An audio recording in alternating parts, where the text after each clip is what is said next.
Sarah Martinez had always dreamed of making a difference in the world. Growing up in a small Texas town, she watched the news every night with her father, a retired Army sergeant who taught her that sometimes good people had to stand up against bad ones. When she graduated college with a degree in international relations, she knew exactly what she wanted to do. The CIA recruitment process was long and difficult. Months of tests, interviews, and background checks. Sarah's Spanish was perfect, thanks to her grandmother who refused to speak English at home. Her fitness scores were excellent from years of track and field. Most importantly, she had something the agency valued highly: the ability to blend in anywhere. After 2 years of training at the farm, Sarah received her first real assignment. She would be going undercover in Colombia, posing as a journalist writing about local culture.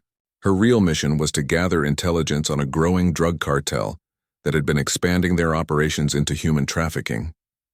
The cartel, led by a man known only as El Jefe, had been moving young women across borders, and the agency needed someone on the inside. Sarah spent weeks preparing her cover story. She memorized fake articles she had supposedly written, created social media accounts going back years, and even had plastic surgery to slightly alter her nose. Her new identity was Maria Vasquez, a freelance writer from Mexico City who specialized in cultural stories about rural communities. The flight to Bogota was nerve-wracking. Sarah had done smaller operations before, but this was her first long-term deep cover assignment. As the plane descended through the clouds, she looked out at the sprawling city below and whispered a small prayer. Her father had taught her that prayer before every mission, even the training ones. Landing in Colombia, Sarah felt the humid air hit her face as she stepped off the plane. She was no longer Sarah Martinez from Texas. She was Maria Vasquez, and she had a job to do. Her contact at the airport was a thin man with kind eyes who worked for the local newspaper. He would help establish her cover by giving her small writing assignments while she worked toward her real target. The first few weeks went smoothly. Sarah wrote articles about local festivals, interviewed elderly residents about their memories of old Colombia, and slowly built her reputation as a trustworthy journalist. She rented a small apartment in a neighborhood where people minded their own business, and she began to hear whispers about El Jefe's organization. The cartel operated differently than others. They were smart, careful, and brutal when necessary. El Jefe had built his empire by being patient and strategic. He recruited people from legitimate businesses, government offices, and even police departments. His network was vast and well protected. Sarah's break came when she met Isabella, a young woman who worked at a local cafe. Isabella was friendly and talkative, and during their conversations, Sarah learned that Isabella's sister had disappeared 6 months earlier. The police said she had probably run away with a boyfriend, but Isabella knew better. Her sister would never leave without saying goodbye. Through Isabella, Sarah began to piece together a pattern. Young women were disappearing from rural areas around the city. They were always between 18 and 25, always from poor families and always described as beautiful by those who knew them. The police reports were filed but never seriously investigated. Sarah started visiting the areas where the women had disappeared. She posed as a journalist writing about rural poverty, interviewing families and taking photos. What she found made her stomach turn. The disappearances were systematic and organized. Someone was specifically targeting vulnerable young women who wouldn't be missed by authorities. During her 4th week in country, Sarah finally made contact with someone connected to El Jefe's organization. Carlos was a low-level recruiter who hung around bus stations and markets looking for potential victims. Sarah approached him as Maria the journalist, saying she was writing about young people leaving rural areas for city jobs. Carlos was suspicious at first, but Sarah's cover story was solid. She had legitimate articles published under Maria's name, and her Spanish was flawless. After several meetings over coffee, Carlos began to trust her. He even started bragging about his connections to important people in the city. The breakthrough came when Carlos mentioned a party happening the following weekend. It would be at a ranch outside the city, and many important people would be there. He suggested that Maria might find interesting stories about successful young entrepreneurs.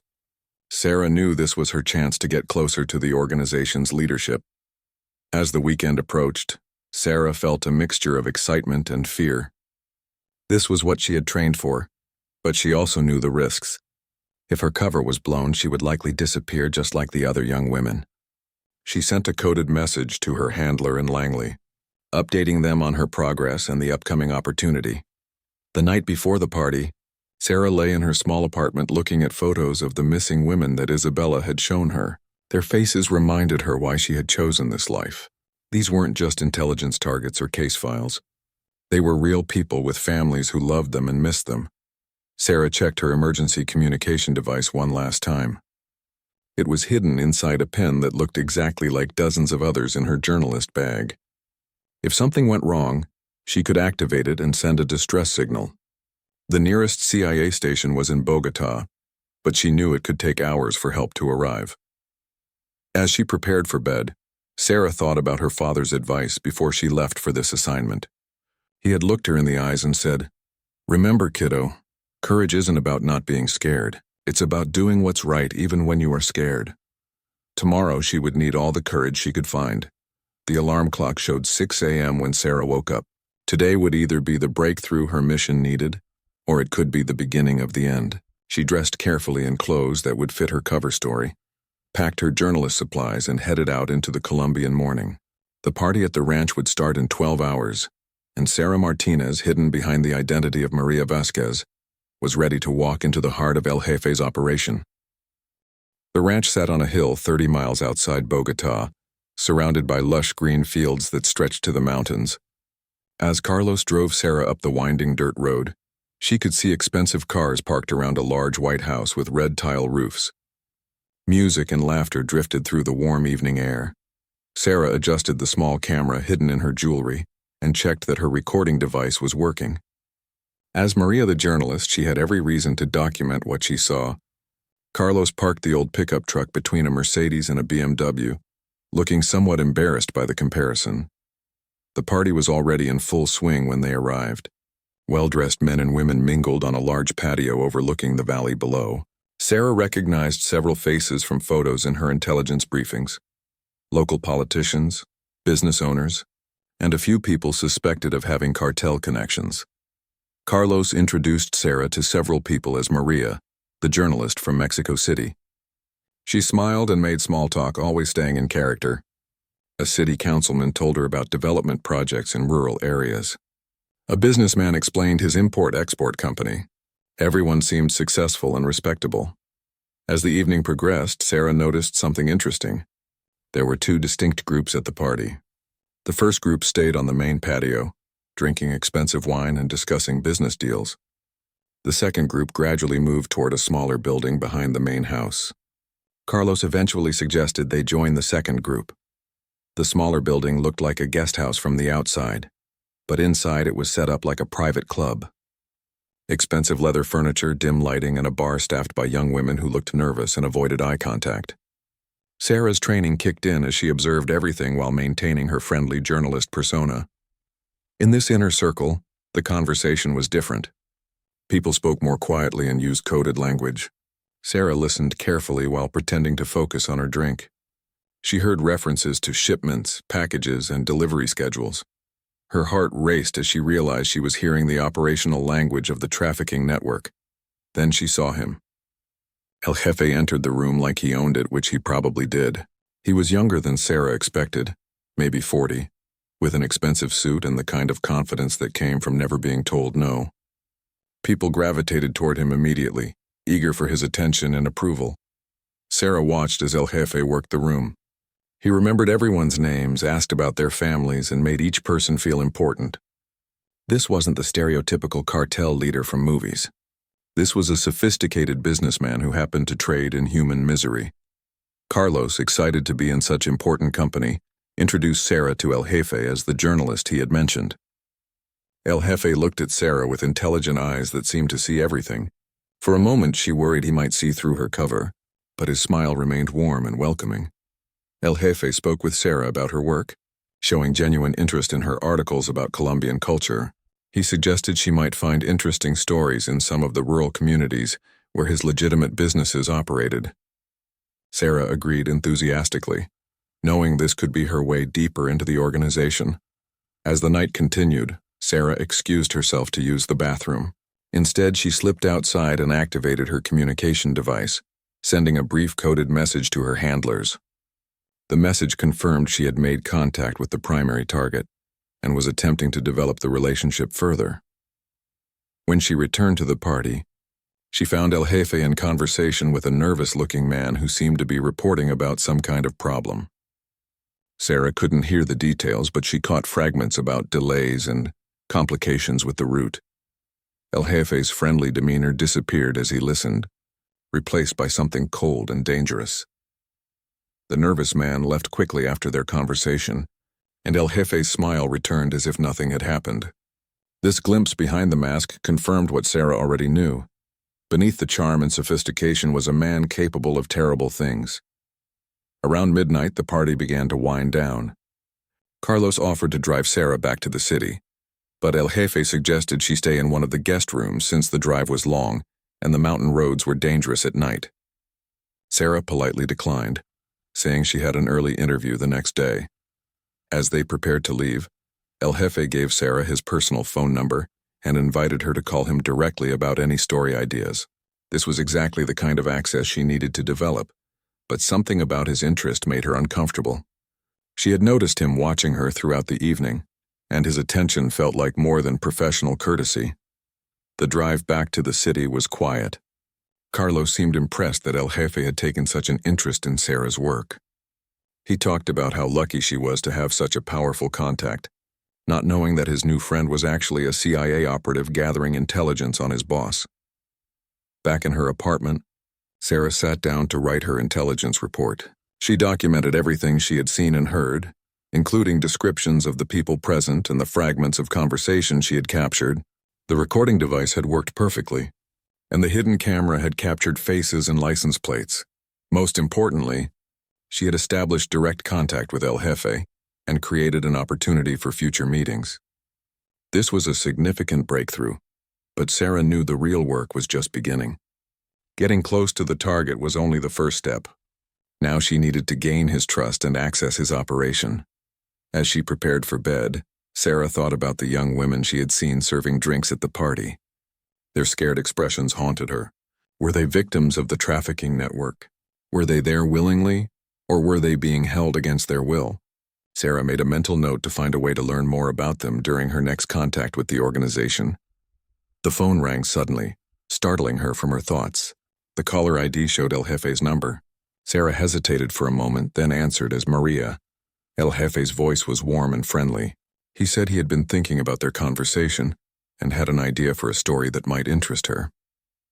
There was a community festival happening in a small town where his company had recently opened a new facility.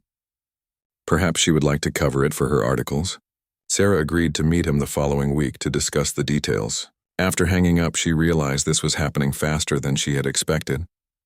El Jefe was either genuinely interested in her journalistic work, or he was suspicious and wanted to keep a closer eye on her.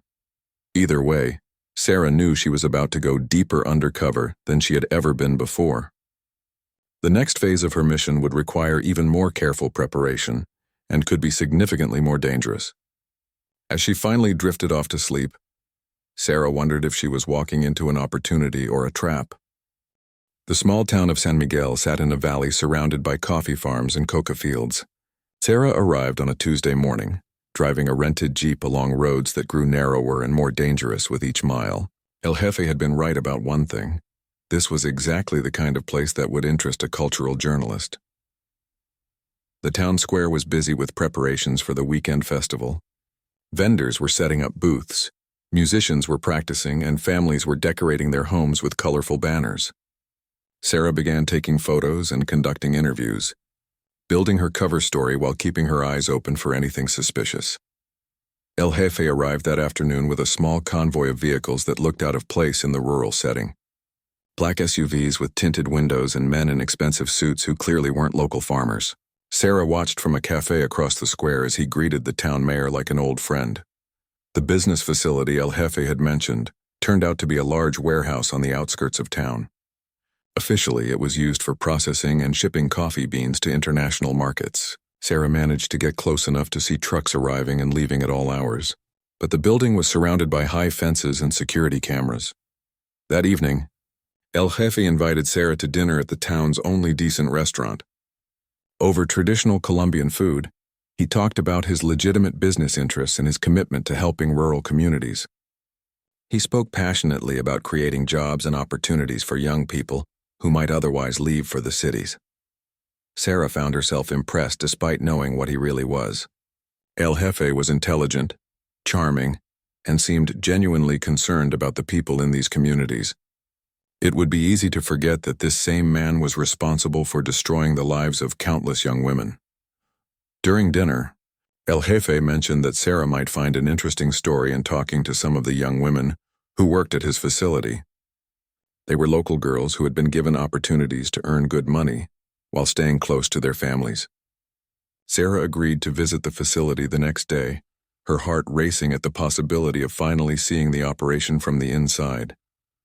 The warehouse facility was larger than it appeared from a distance. El Jefe gave Sarah a tour of the legitimate coffee processing operation, which employed about 30 local people. The workers seemed genuinely happy and were paid better than they could earn anywhere else in the region. But Sarah's trained eyes noticed things that didn't belong in a coffee processing plant. Security was too tight for agricultural business. There were too many men in suits for a rural operation, and some areas of the building were clearly off limits even to regular employees. During lunch with several female employees, Sarah listened to their stories about how the job had changed their lives. Most came from poor families and were supporting parents or siblings with their wages. They spoke highly of El Jefe and his managers, saying they were treated with respect and given opportunities to advance. Sarah was confused. These women seemed genuinely happy and grateful for their jobs. They didn't appear to be trafficking victims. Were they part of the legitimate business that provided cover for the illegal operations? Or was she missing something important? The answer came that afternoon when Sarah excused herself to use the bathroom and took a wrong turn in the facility. She found herself in a corridor that led to a different part of the building, one that wasn't included in the tour. Through an open door, she glimpsed something that made her blood run cold. Young women, much younger than the employees she had met, were sitting in what looked like a dormitory. They appeared tired and scared, nothing like the confident workers from the coffee operation. Sarah quickly retreated before anyone noticed her, but the image burned in her memory. She realized El Jefe was running two completely separate operations. The legitimate coffee business employed local women and provided excellent cover for the facility. Meanwhile, trafficking victims were kept in a hidden section of the same building, probably before being moved to their final destinations. That evening, Sarah sent an urgent coded message to her handlers. She had confirmed that the facility was being used for trafficking operations and requested guidance on how to proceed. The response came back quickly: maintain cover and gather more intelligence, but take no action that might compromise the mission. Sarah spent the next 2 days documenting everything she could about the facility and the town. She learned that new workers occasionally arrived late at night, always in covered trucks. She also discovered that some trucks left the facility at odd hours, taking routes that didn't make sense for coffee shipments. On her final morning in San Miguel, El Jefe invited Sarah for breakfast before her return to Bogotá. He seemed pleased with the articles she planned to write about the festival and the positive impact of his business on the community. As they talked, Sarah realized he was testing her, trying to determine if she had seen or heard anything she shouldn't have. Sarah played her role perfectly, focusing on the cultural aspects of her visit and praising the success of his legitimate business. El Jefe seemed satisfied with her responses, and by the end of breakfast, he was making plans for her to visit other facilities in different regions. As Sarah drove back toward Bogotá, she processed everything she had learned. She now had confirmation that El Jefe was using legitimate businesses as cover for trafficking operations. She had identified at least one facility where victims were being held, and she had established enough trust to gain access to other parts of his network. But she also realized how dangerous her situation had become. El Jefe was extremely intelligent and suspicious. If he discovered her true identity, she would likely end up like the women she was trying to save. The mission was succeeding, but the risks were growing every day. Back in her apartment, Sarah wrote a detailed intelligence report about the San Miguel facility. She included floor plans, security details, and her assessment of how the operation worked. She also requested additional resources and support. knowing that she would need backup if the mission continued to develop. Late that night, her phone rang again. It was El Jefe, calling to thank her for her visit to San Miguel and to discuss future opportunities. As they talked, Sarah heard something in the background that chilled her, the sound of a young woman crying.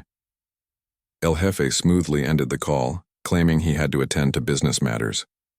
Sarah sat in her dark apartment, knowing that somewhere in El Jefe's organization, another victim was suffering while she remained safe in her cover identity.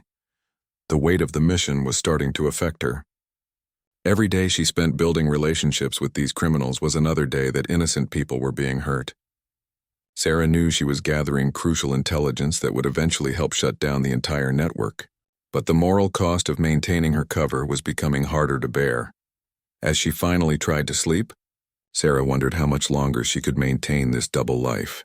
The investigation was progressing faster than anyone had expected, but it was also becoming more dangerous. Soon she would have to make decisions that could either save many lives or cost her own. 3 weeks after returning from San Miguel, Sarah received an invitation that changed everything.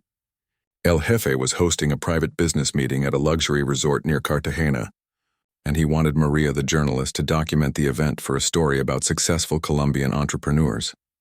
Sarah knew this was either the breakthrough her mission needed or a carefully laid trap. El Jefe had been growing more interested in her work, calling frequently and suggesting new story ideas. His attention felt increasingly personal rather than professional, which worried her handlers back in Langley. The resort was a sprawling complex on the Caribbean coast, the kind of place where wealthy people went to conduct business away from prying eyes. Sarah arrived on a Thursday afternoon, checking into a beachfront room under her Maria Vasquez identity. The other guests were arriving throughout the day, business leaders, politicians, and people whose faces she recognized from intelligence files. The first red flag came during check-in. The resort staff treated all guests with unusual deference, and Sarah noticed security measures that were extreme even for a high-end establishment. This wasn't just a business meeting, it was a gathering of El Jefe's entire network. That evening's welcome dinner confirmed Sarah's suspicions. The conversations she overheard weren't about legitimate business deals. People were discussing routes, payments, and schedules in the coded language she had learned to recognize. This was a summit meeting of one of South America's largest trafficking organizations. El Jefe seemed especially pleased to see Sarah, introducing her to key members of his organization as his favorite journalist. He spoke about her work with pride as if she were a genuine friend, rather than someone he had met only recently. Sarah maintained her cover perfectly, but internally she was terrified by how much trust he was placing in her. The second day brought Sarah deeper into the organization than she had ever expected to go. El Jefe invited her to sit in on what he called planning sessions for his various business ventures. Sarah found herself in rooms where people openly discussed trafficking routes, corrupt officials, and profit margins from human cargo. She memorized every detail while maintaining her journalist persona, occasionally asking questions that fit her cover story. Her hidden recording devices captured conversations that would provide evidence for dozens of prosecutions. But with each hour that passed, Sarah felt the noose tightening around her neck. The crisis came on Saturday evening. Sarah was returning to her room after dinner when she overheard a conversation between El Jefe and his head of security. They were discussing concerns about information leaks and the possibility that law enforcement had infiltrated the organization. Sarah's blood turned to ice as she heard El Jefe say he had been testing people in his inner circle, including the journalist. He had given different versions of operational details to different people to see if any information leaked back to authorities. Sarah realized she was about to be exposed. She made it back to her room and immediately activated her emergency communication device. The message was brief but urgent. Her cover was blown and she needed immediate extraction. The response came back within minutes. Help was coming, but she needed to survive until they arrived. Sarah had two choices: try to run immediately and certainly be caught, or maintain her cover for a few more hours and hope her rescue arrived in time. She chose to stay, knowing it was probably a death sentence, but hoping to protect the mission and the intelligence she had gathered. The knock on her door came at 3 a.m. Sarah opened it to find El Jefe standing in the hallway with 2 armed men. His warm smile was gone, replaced by cold calculation. He invited himself in and closed the door behind him. For the next hour, El Jefe questioned Sarah about her background, her articles, and her reasons for writing about his organization. He was polite but thorough, asking details that only a real journalist would know. Sarah answered every question perfectly, thanks to the months of preparation her CIA trainers had provided. But then El Jefe showed her photographs taken with a telephoto lens. Pictures of her meeting with her CIA contact in Bogota. Pictures of her using her emergency communication device. Pictures that proved beyond any doubt that Maria Vasquez was not who she claimed to be. Sarah's training kicked in. She maintained her innocence, suggesting the photos were doctored or that she was being confused with someone else. But El Jefe just smiled and shook his head. He knew exactly who she was and why she was there. As dawn broke over the Caribbean, El Jefe's men escorted Sarah from her room to a boat waiting at the resort's private dock. She was no longer a guest, she was a prisoner. The boat carried her to a small island about 10 miles offshore, where a compound had been built specifically for holding people who posed problems for the organization. The island facility was a prison disguised as a luxury retreat. High walls, armed guards, and no way to escape surrounded comfortable accommodations where Sarah was placed in solitary confinement. El Jefe visited her that first afternoon, explaining that she would remain there while he decided what to do with her. Sarah's CIA training had prepared her for capture, but the psychological pressure was intense. She was completely cut off from the outside world, with no way to communicate with her handlers or confirm that help was coming. Every day that passed increased the likelihood that she would simply disappear like so many other people who had crossed El Jefe. Meanwhile, at CIA headquarters in Langley, Sarah's handlers were frantically coordinating a rescue mission. The emergency signal from her communication device had provided her exact location until she was moved to the island, where all signals went dark. Satellite surveillance confirmed she was being held at the offshore compound. The CIA reached out to the Pentagon for military support, but conventional forces couldn't operate in Colombian territory without causing an international incident. The mission required a small elite team that could get in and out without leaving evidence of American involvement. The call went out to Naval Special Warfare Command. SEAL Team 6 had operatives in the region conducting counter-narcotics operations, and they had the skills and equipment needed for a hostage rescue mission on foreign soil.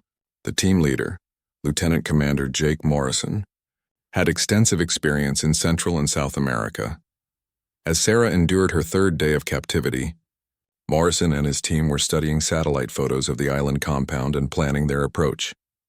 The mission would require swimming to shore in the dark, neutralizing guards silently, locating and extracting Sarah, and escaping before reinforcements could arrive. The SEALs had operated in similar environments before, but this mission carried unusual risks. The compound was heavily guarded, the target location was isolated, and there would be no official support if things went wrong. If they were captured, the U.S. government would deny any knowledge of their presence.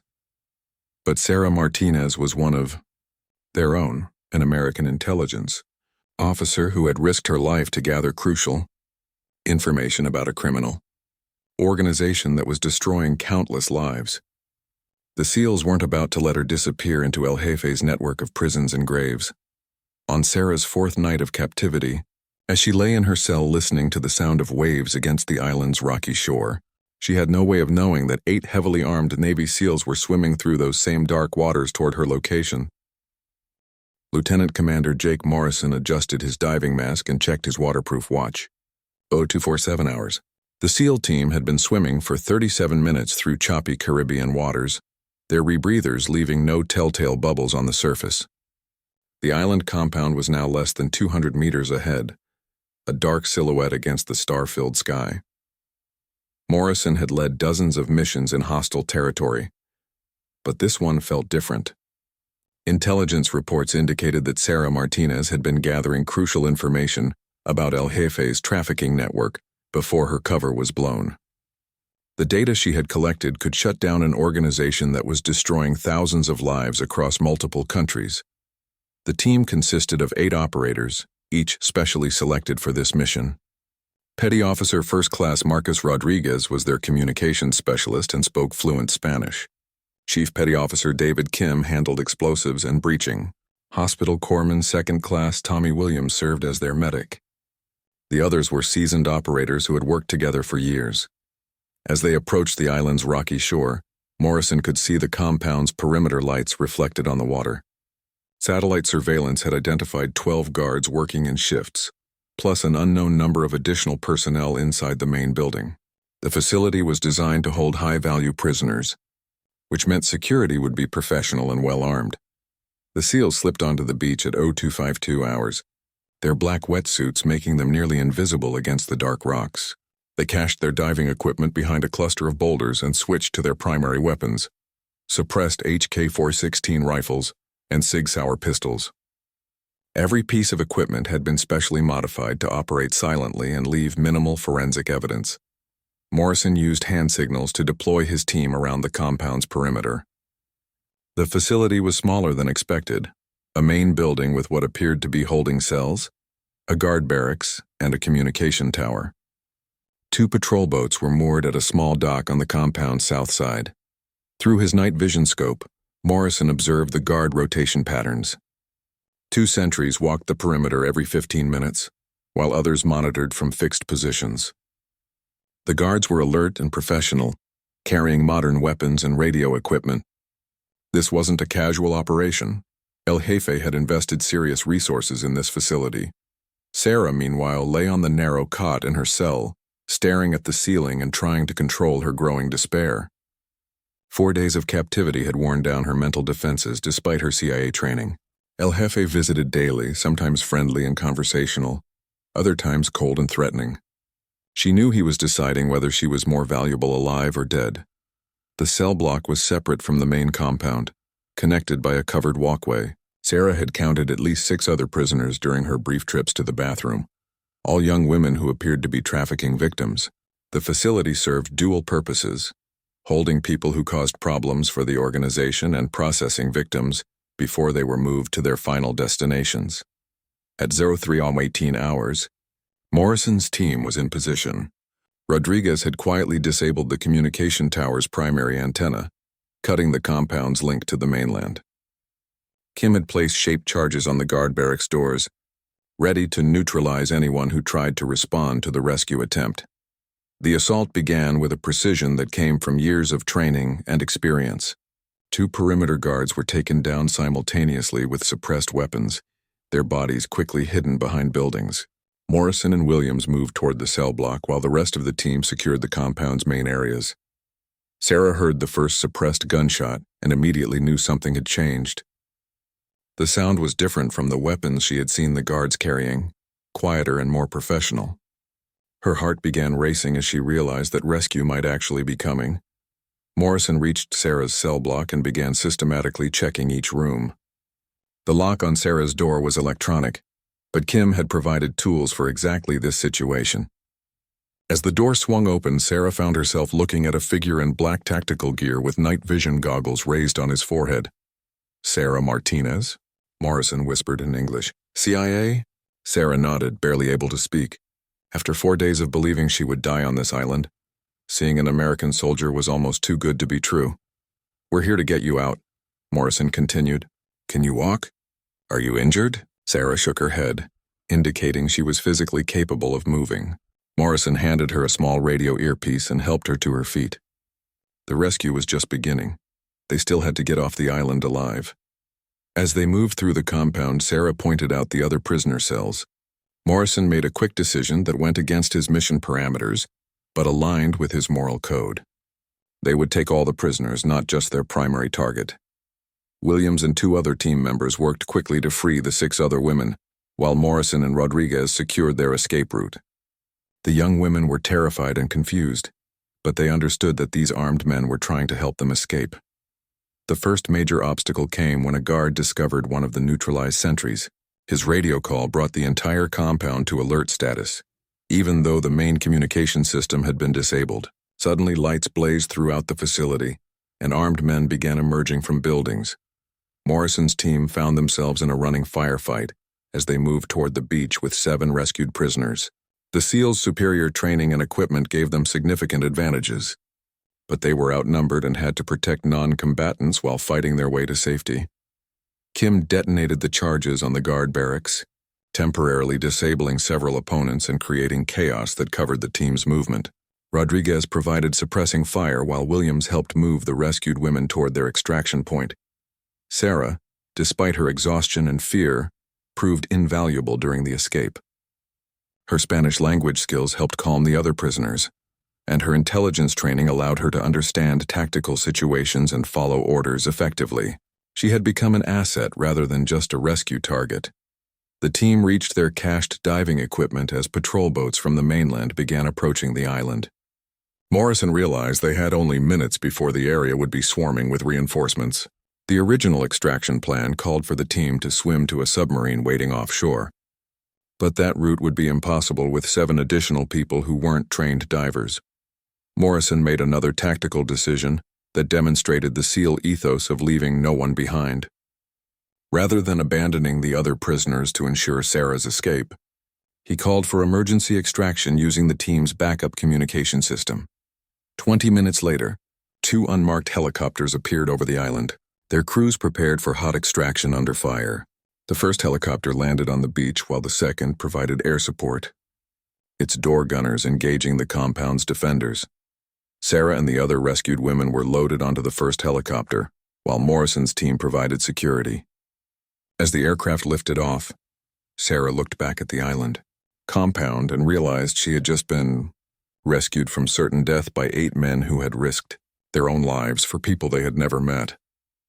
The helicopter carrying Sarah and the other prisoners flew toward a U.S. Navy vessel waiting in international waters. Sarah knew her ordeal was over, but she also knew that her intelligence about El Jefe's organization was now more valuable than ever. The rescue mission had been successful, but the larger fight against the trafficking network was just beginning. 6 months after her rescue from El Jefe's island prison, Sarah Martinez sat in a secure briefing room at CIA headquarters, watching as federal prosecutors presented evidence that would dismantle one of South America's largest trafficking networks. The intelligence she had gathered during her undercover operation, combined with testimony from the women rescued alongside her, had provided the foundation for a massive international law enforcement operation. The rescued women had all been relocated and provided with new identities and support services. Maria Santos, who had been kidnapped from her village in Peru, was now studying nursing in Miami. Ana Rodriguez, taken from Guatemala, had been reunited with her family and was working with organizations to help other trafficking victims. Each woman's story was a testament to the horrors of El Jefe's organization and the importance of the mission. Sarah had nearly died. Completing, El Jefe himself had been captured 3 weeks after the island rescue. Colombian authorities, working with American intelligence, had raided his compound near Bogotá in a coordinated operation that netted dozens of his top lieutenants. The man who had seemed so sophisticated and untouchable was now facing life in prison on charges ranging from human trafficking to money laundering.